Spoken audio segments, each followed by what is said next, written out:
तीसरा, प्राण 10 होते हैं।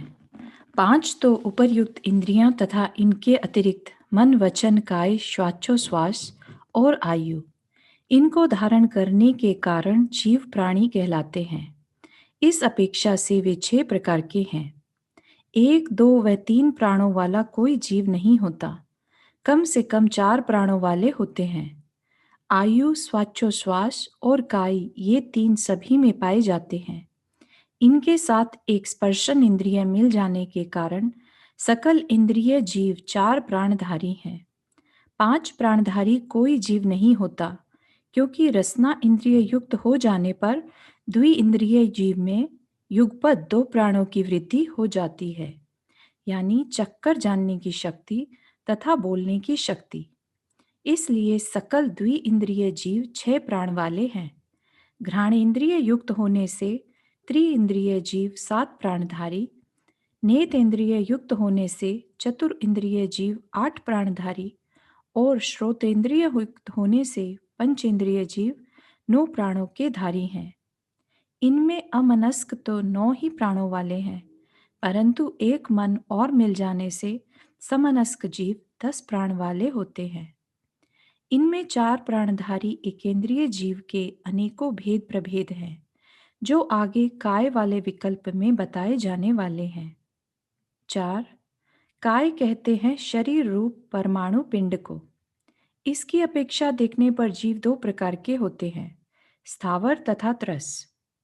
भय का कारण उपस्थित हो जाने पर भी जो स्वयं अपनी रक्षार्थ भागने दौड़ने के लिए समर्थ नहीं है, वे स्थावर कहलाते हैं और इस प्रकार की सामर्थ्य से युक्त जीव त्रस कहे जाते हैं। स्थावर जीवों का शरीर 5 जातियों का होता है। प्रथम है पार्थिव जाति, जिसमें मिट्टी, पाषाण, कोयला, धातु आदि खनिज पदार्थ सम्मिलित है। द्वितीय है जलीय जाति, जिसमें जल, हिम, औस आदि सम्मिलित हैं। तृतीय है तेजो जाति, जिसमें अग्नि, ज्वाला, चिंगारी, अंगार आदि सम्मिलित हैं। चतुर्थ है वायु जाति, जिसमें धनंजय आदि अनेक प्रकार की वायु सम्मिलित है। और स्थावर काय की पंचम जाति है वनस्पति, जिसका बड़ा लंबा चौड़ा विस्तार है। माइक्रोस्कोप के भी अगम्य जिस सूक्ष्म निगोद राशि का पहले वर्णन किया जा चुका है, वह इसी में सम्मिलित है। आगे भोजन शुद्धि वाले प्रकरण में माइक्रोस्कोप गम्य जिस बैक्टीरिया का कथन किया जाने वाला है, वह भी वनस्पति काय में ही गर्भित है। इनको आदि लेकर फूई, काई, घास, झाड़ी, बेल, पौधा, वृक्ष, पत्ता, प्रवाल, फूल, फल, जड़ी बूटियां, अन्न, काष्ठ, कपास आदि सब वनस्पति की ही संतान है। त्रस जीव यद्यपि द्विइंद्रिय से लेकर समनस्क तिर्यंज अथवा मनुष्य पर्यंत अनेक प्रकार के हैं, परंतु उन सबकी काय एक मांस अस्थि पंजर वाली जाति की ही होती है।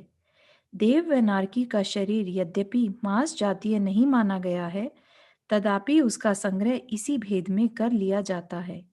इस प्रकार काय की अपेक्षा जीव राशि कुल 6 प्रकार की हो जाती है।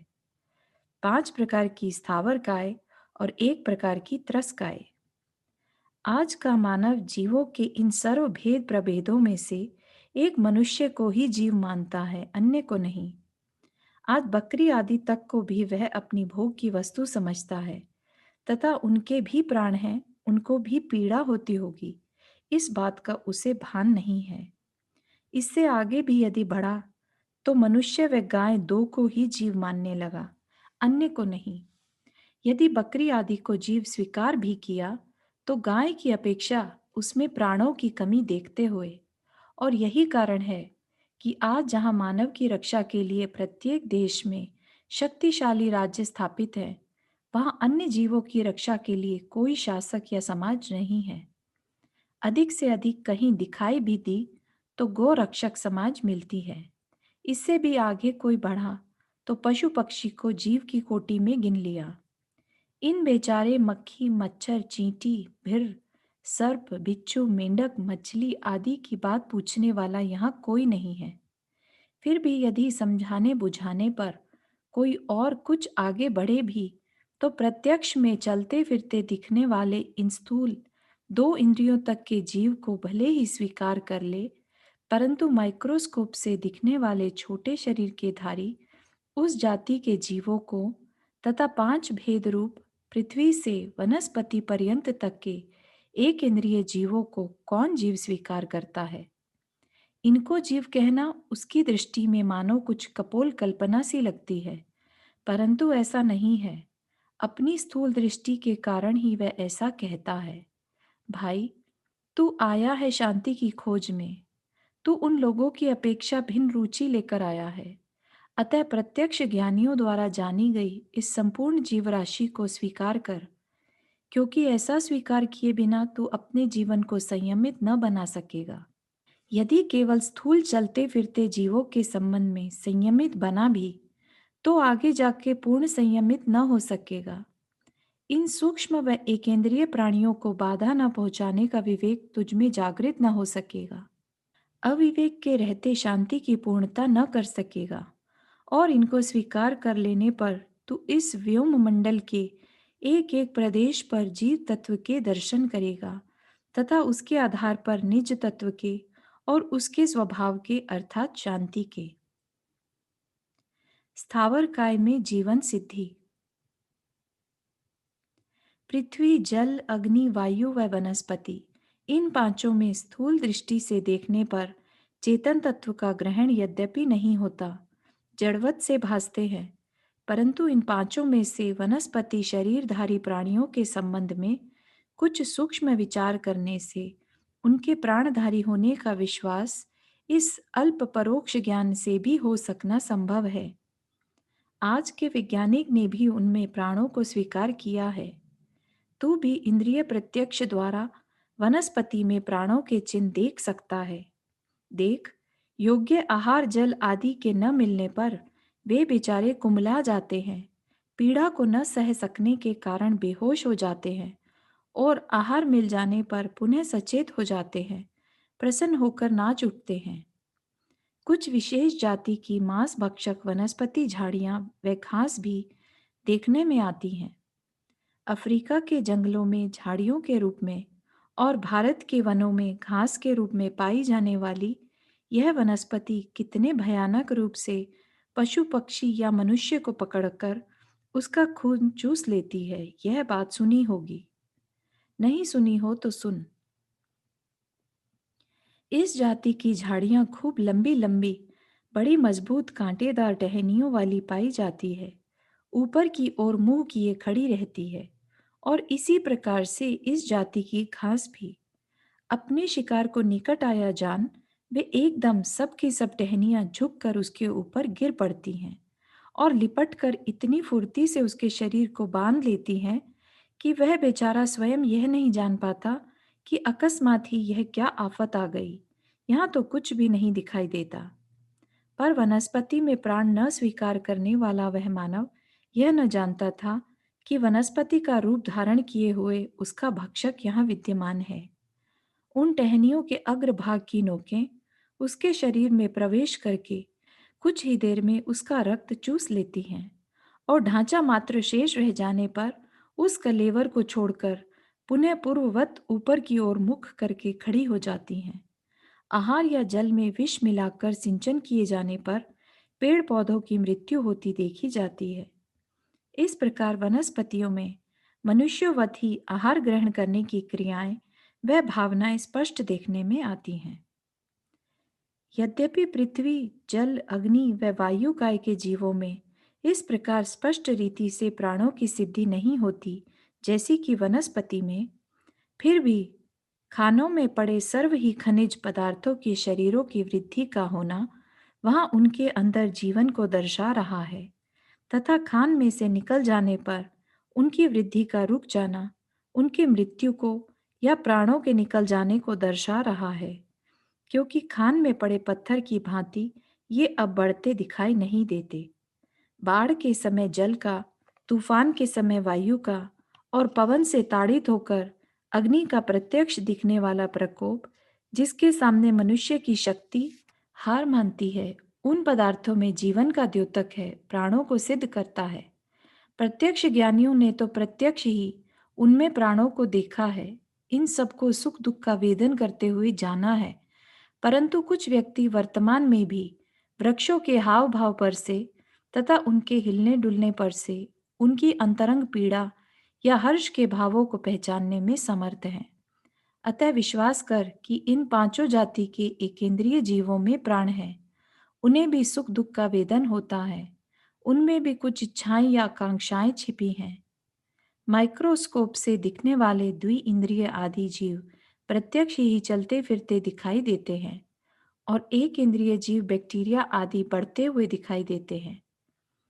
विशेष प्रक्रियाओं के प्रयोग द्वारा प्रयोगशालाओं में 4 या 5 दिनों में ही उनका वृद्धिंगत रूप कदाचित कुछ झाड़ियों के रूप में ऊपर भी प्रत्यक्ष दिखने लगता है तथा सौभाग्यवश आज के विज्ञान ने उनको प्राणधारी स्वीकार किया है। अंतस्तत्व। कहाँ तक करता फिरूं मैं इनकी सिद्धि और कहाँ तक करता फिरूं मैं इनकी गिनती। क्या लाभ है व्यर्थ की इन तर्कणाओं से। अंधकार में हाथ मारने से क्या कुछ मिलता है किसी को। अनंत काल बीत गया यही तर्कणाएं करते करते। तर्कणाएं ही क्यों, मैंने स्वयं जा जाकर देखा है चारों गतियों में, स्वयं धार धार कर देखा है पांचों इंद्रियों को और दशों प्राणों को, और स्वयं ओढ़ ओढ़ कर देखा है छहों कायों को। पर उस मैं का पता नहीं चला कहीं भी मुझे, जिसे खोजने का उद्देश्य लेकर कि यह महापुरुषार्थ प्रारंभ किया था मैंने। चलता भी कैसे, घर में खोई हुई सुई को सड़क पर खोजने जाऊं तो क्या मिलेगी। मैं को मैं में न खोजकर मैंने उसे आकाश में खोजा तथा खोजा ऊपर संकेत किए गए विभिन्न जाति के 84 लाख शरीरों में। कैसे पता चलता उसका, मैं को मैं में न खोजकर मैंने खोजा स्त्री व पुरुष में, काले गोरेपन में, धनवान व निर्धनों में, प्राकृतिक सुंदरताओं व विकारों में, तूफानों में व बाढ़ों में, झोपड़ियों में व महलों में। पर कैसे मिलता है वह वहाँ, जबकि वहाँ वह था ही नहीं। और आज भी इस उन्नत विज्ञान की सहायता से बड़े बड़े आविष्कारों के द्वारा अनुसंधानशालाओं में मैं बराबर खोज रहा हूँ इसको, पर व्यर्थ। आज परम सौभाग्य से इन भीतराग गुरुदेव की शरण को प्राप्त हो मानो मैं कृतकृत्य हो गया हूँ।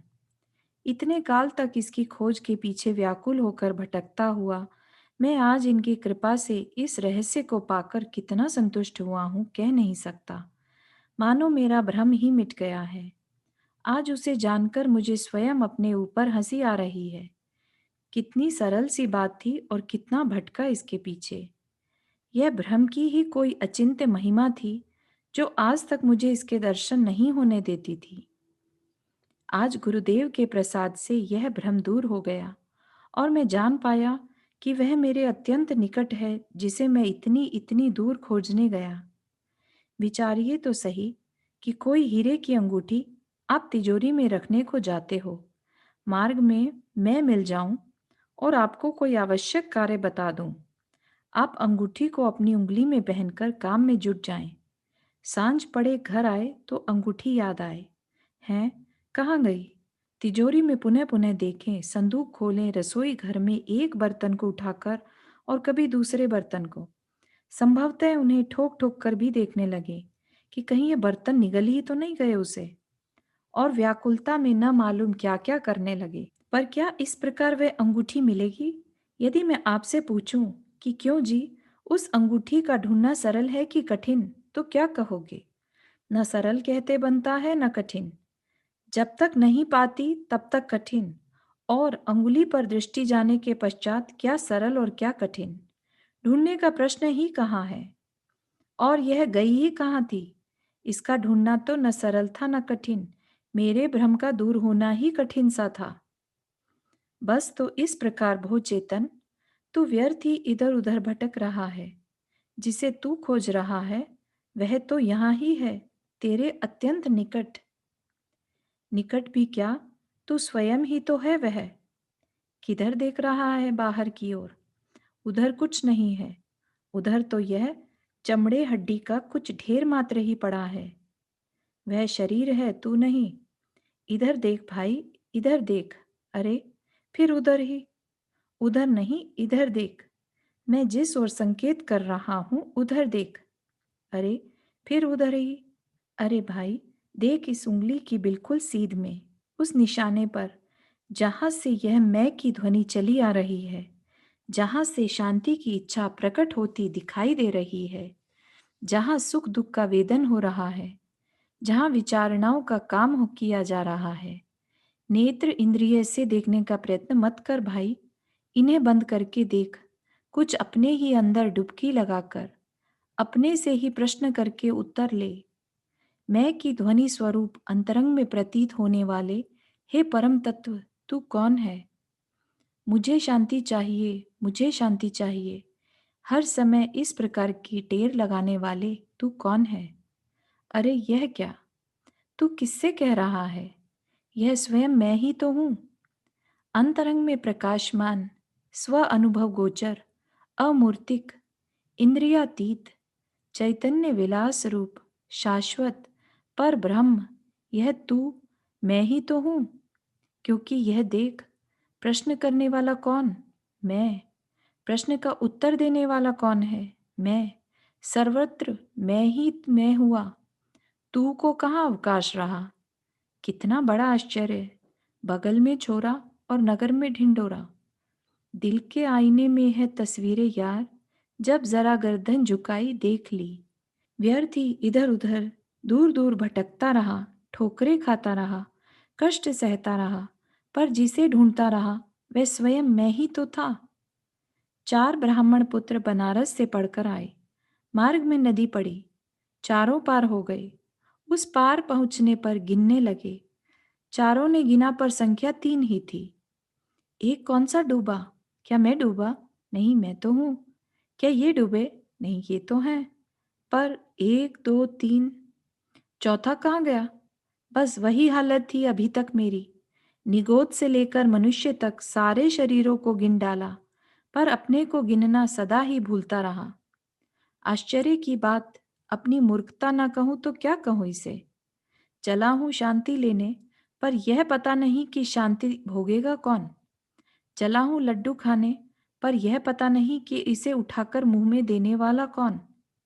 समझ चेतन, समझ, तुझे इस मैं का लक्षण दर्शाता हूं, जिसमें जानने का कार्य हो रहा है, जिससे कुछ चिंताएं उत्पन्न हो रही हैं, जिसमें सुख दुख महसूस किया जा रहा है, जिसमें विचारने का काम चल रहा है। वह एक चेतन तत्व है, ज्ञानात्मक तत्व, इंद्रियातीत, अमूर्तिक तत्व। निगोद आदिक रूपों में एक वही तो प्रकाशमान हो रहा है, वही तो ओतप्रोत हो रहा है।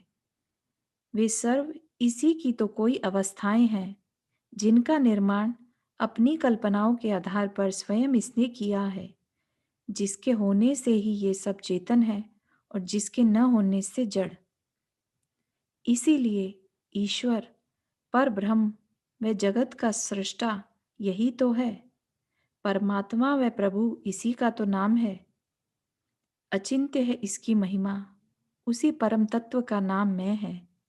इसी को आगमकार जीवात्मा कहते हैं। कोई इसे सोल कहते हैं, कोई इसे रूह कहते हैं। पर इन सब नामों की अपेक्षा इसका नाम मैं लिया जाना अधिक उपयुक्त है, क्योंकि मैं शब्द को सुनकर साक्षात रूप से मेरा विकल्प उस परम चेतन तत्व की ओर जाता है, और जीव या आत्मा सुनकर मैं इसे कहीं अन्यत्र खोजने लगता हूं। देखिए, क्या अनेकों बार मेरे में यह विकल्प उत्पन्न होता नहीं देखा जाता कि एक दिन मैं भी मरूंगा, लोग मुझे अर्थी पर लाद कर ले जाएंगे और जला देंगे, और यह आत्मा इसमें से निकलकर कहीं अन्यत्र जाकर जन्म धारण कर लेगा, मानो कि वह आत्मा मुझसे पृथक कोई दूसरा पदार्थ हो। इसलिए इस सब लंबे वक्तव्य में जीव शब्द के स्थान पर मैं शब्द का प्रयोग करूंगा, बिल्कुल उसी प्रकार जिस प्रकार की क्राइस्ट ने बाइबल में और वेद व्यास जी ने गीता में किया है। जितना छोटा शब्द उतना ही महान तत्व। एक अक्षर वाले इस छोटे से शब्द का वाच्य यह महातत्व यद्यपि साधारण दृष्टि से देखने पर दिखता है केवल देह प्रमाण, वायु की भांति संकोच विस्तार द्वारा यथालभ्य, छोटे व बड़े शरीर में समा जाने वाला। तदपि तात्विक दृष्टि से देखने पर यह है विभु, सर्वव्यापक, सर्वगत।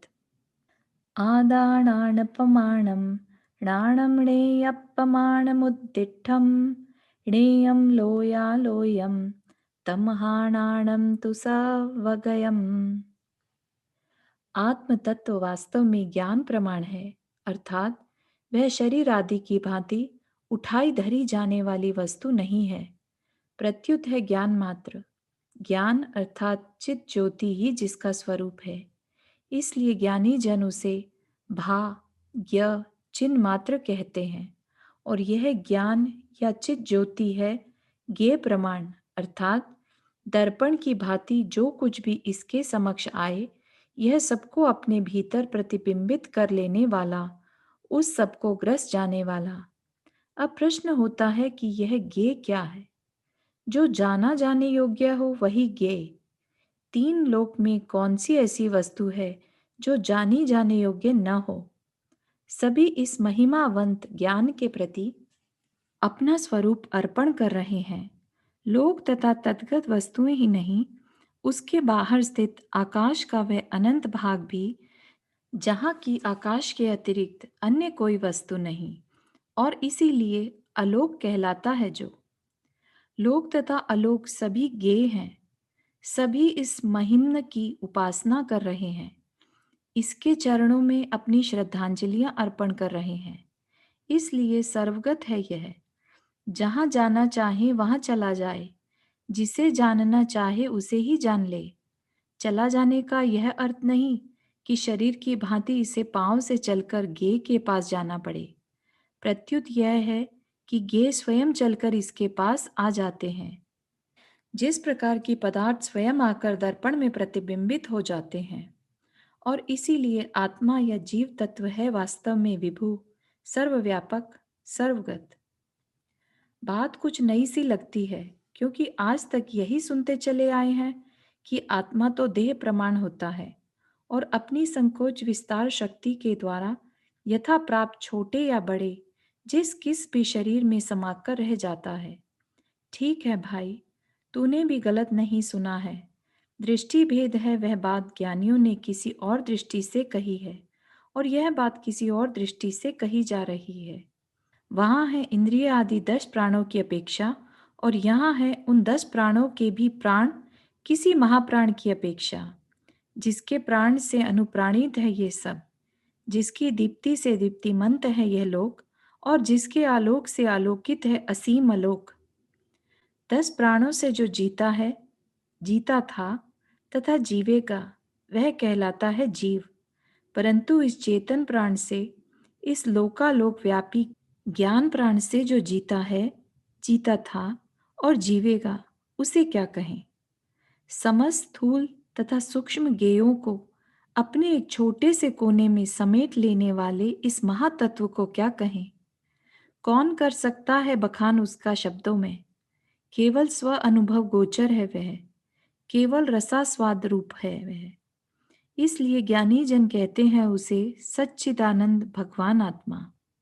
सत्ताधारी मौलिक पदार्थ होने के कारण सत, चिन्ह मात्र होने के कारण चित, और आनंद अनुभूति रूप से परिचय में आने के कारण आनंद। ज्ञान, दर्शन, वैराग्य, समता, सुख, शांति, वीर्य आदि अनंत ऐश्वर्य का नित्य उपभोग करते रहने के कारण भगवान है वह, और स्वयं मेरा निज स्वरूप होने के कारण आत्मा।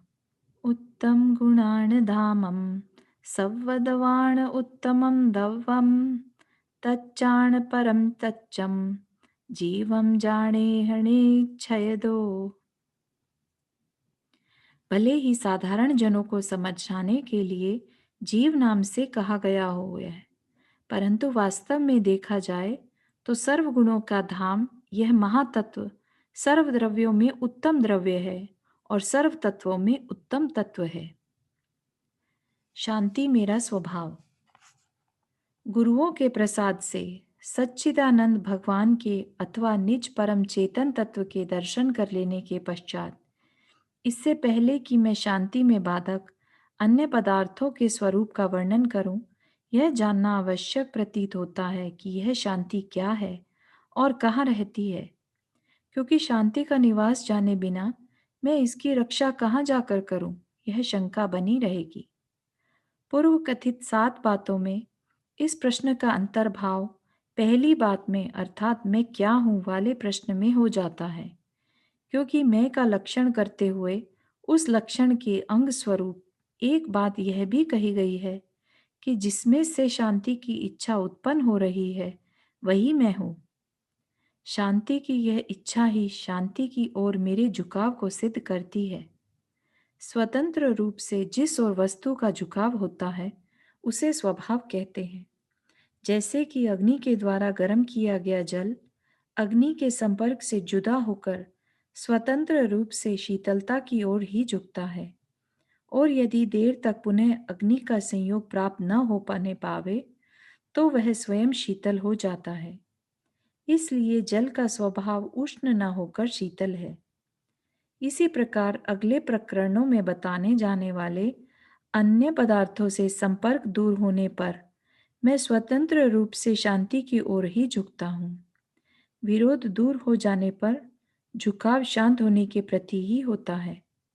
अतः मेरा स्वभाव शांति है, भले अन्य के संपर्क में आकर अशांत हो रहा हूँ। इसलिए शांति क्या है और शांति कहाँ है, इन दोनों प्रश्नों का अंतर्भाव मैं क्या हूँ इस पहले प्रश्न में हो जाता है। अतः इस स्थान पर इसकी व्याख्या कर देना योग्य है। शांति क्या है इसके संबंध में अधिकार नंबर 3 में साधारणतः 4 प्रकार की शांति का प्रदर्शन करते हुए काफी प्रकाश डाला जा चुका है। अब शांति कहाँ है यह बात चलती है। मुझे सुख चाहिए, मुझे सुख चाहिए, हर दम अंतर से उठने वाली इस प्रकार की पुकार से प्रेरित हुआ मैं आज तक क्या खाली बैठा रहा? क्या मैंने आज तक उसे नहीं खोजा? नहीं, ऐसी बात नहीं है।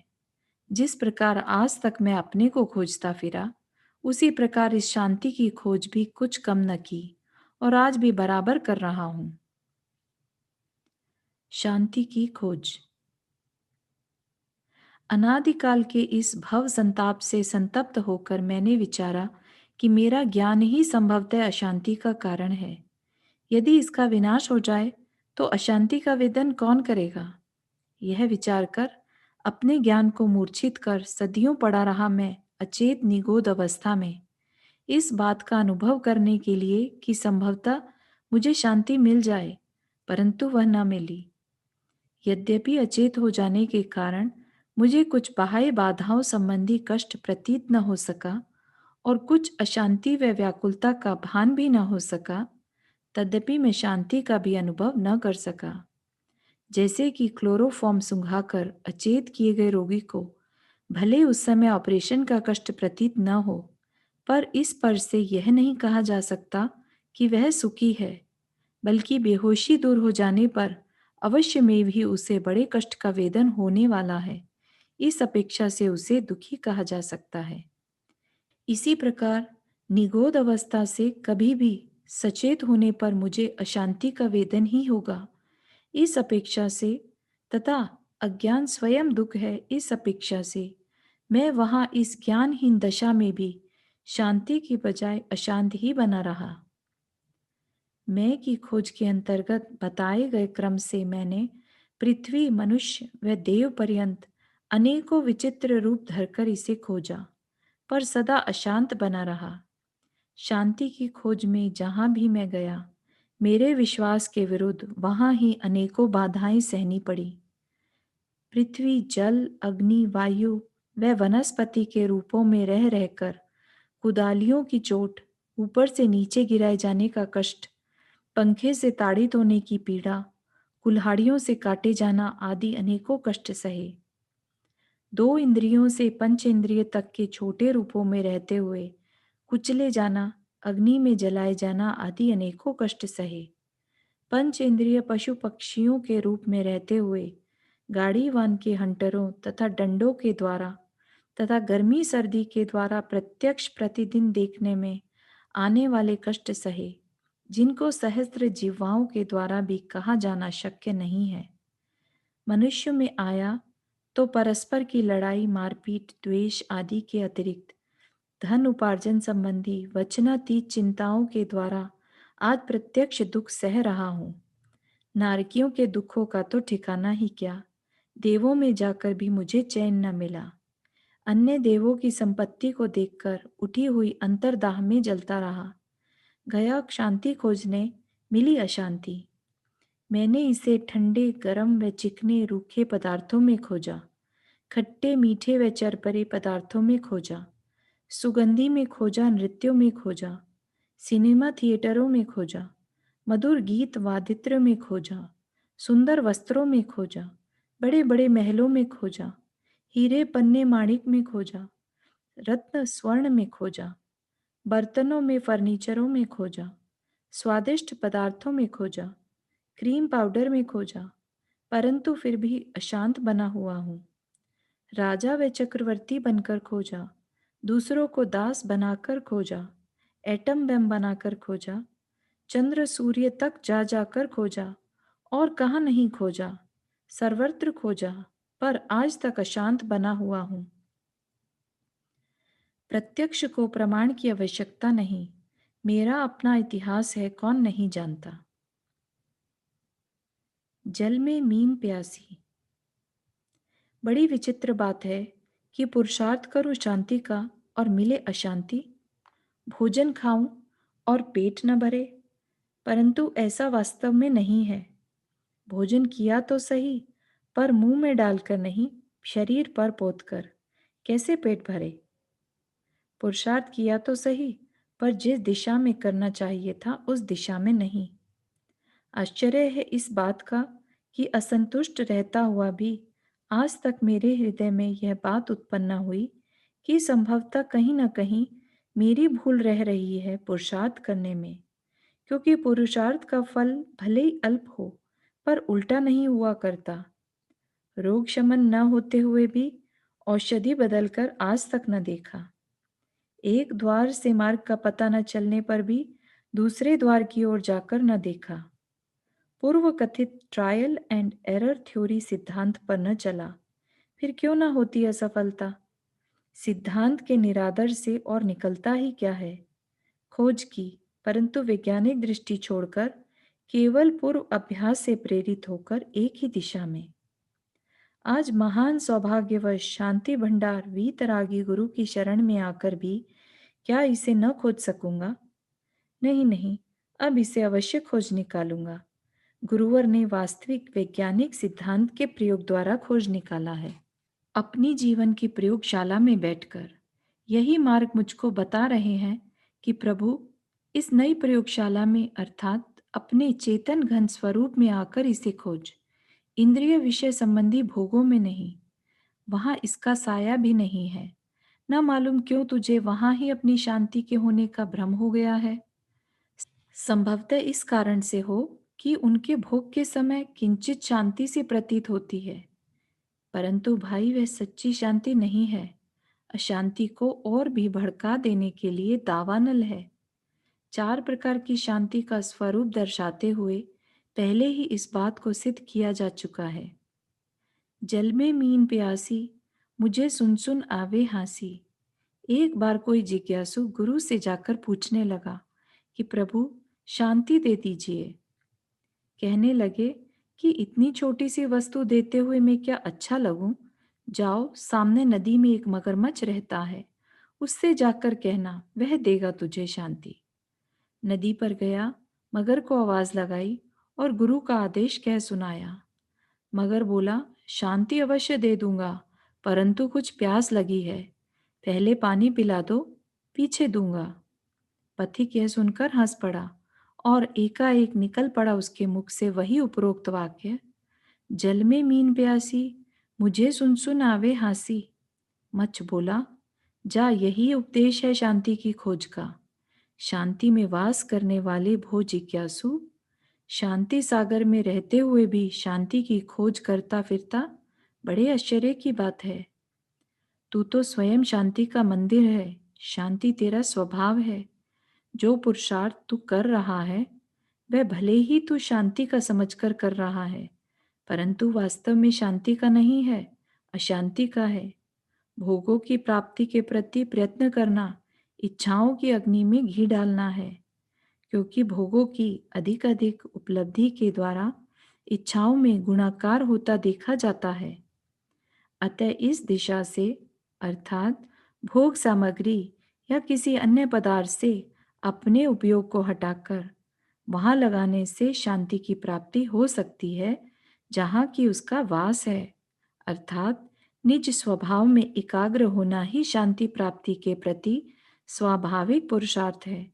उसी का कारण व उपाय अगले प्रकरण में दर्शाया गया है।